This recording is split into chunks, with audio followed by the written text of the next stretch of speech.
What's up, audience? This here's a review I'm doing of a recent flight I did with the DJI Flip at around 300 feet.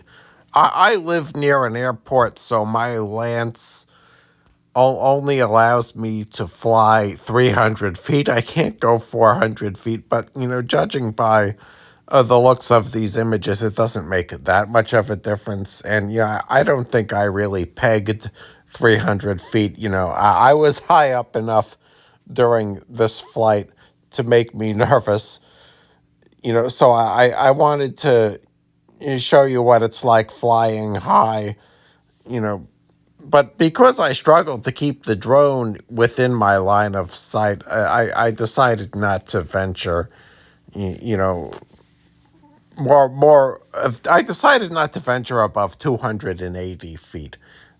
That's how I felt comfortable flying today. There were a lot of birds out, and I get nervous when I see a lot of birds because I've seen a lot of drone videos on like Reddit of birds destroying drones, and I don't want this drone to come flying, down, out of the sky, because I spent a lot of money on it. It is insured. I have, DJI Care Refresh, but even that costs money that I don't want to pay. So, yeah, I think the image quality is fine. I'm not an image quality expert, and I can't determine if even I did this video within the optimal rate. It's like I think it's in 4K, but I can't make that determination. I'm not educated in about the specifics of photo quality, but all in all, I think the video is fine. What do you think of the quality?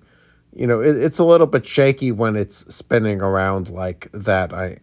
I'll do less fast spinning shots in the future. This is like a good field of view. I think this is an impressive image quality of a drone that's up there about like 280 feet. I'm not sure what the purpose of going up all the way 400 feet would be. It seems like that would just give you a very plain view of the sky. You see, I mean, that's pretty high up. I mean, I wouldn't want to fall down from that footage. So yeah, all in all, I'm very happy with this drone so far. This is like my, about 10th flight with it. I'm going to go further than this area in the future. I'm just practicing with the drone now, because I want to learn, what the limits are.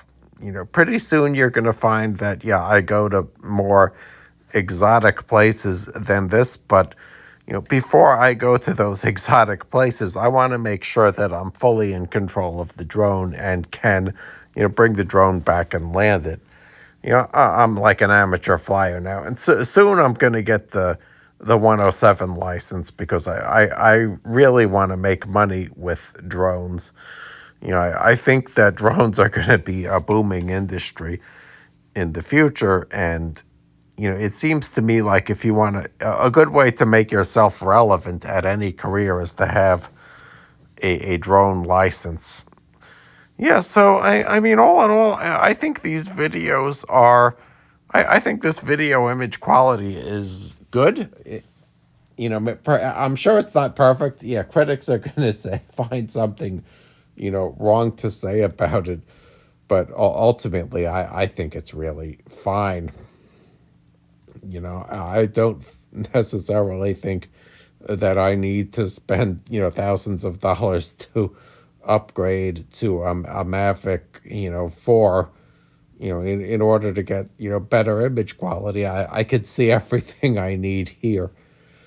And the good thing about the Flip is that the motors are caged, so like if this falls down, it's not going to hurt someone the way an uncaged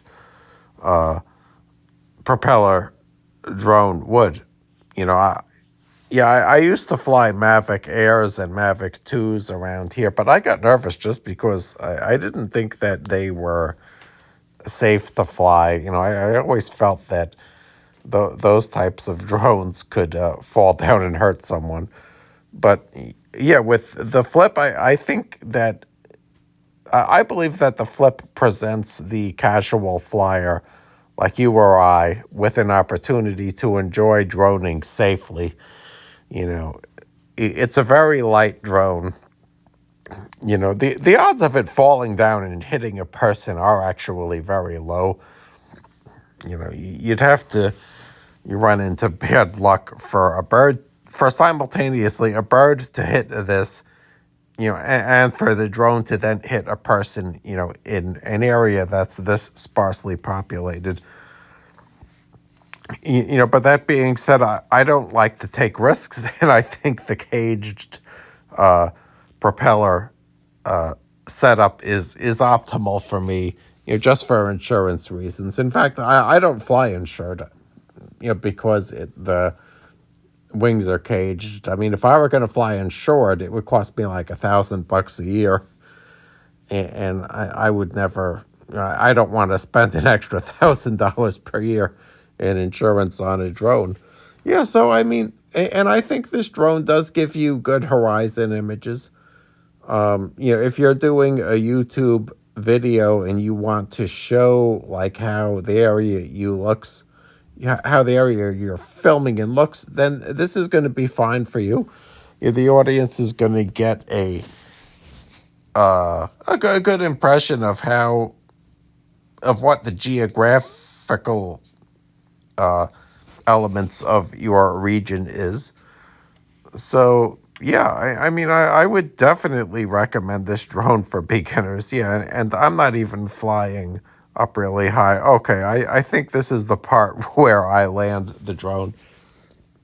You know, when landing a drone, you have to remember to keep your eyes on the drone, you know, and make sure your drone doesn't fall into a tree, which I did very well here. You know, as I say, fly line of sight.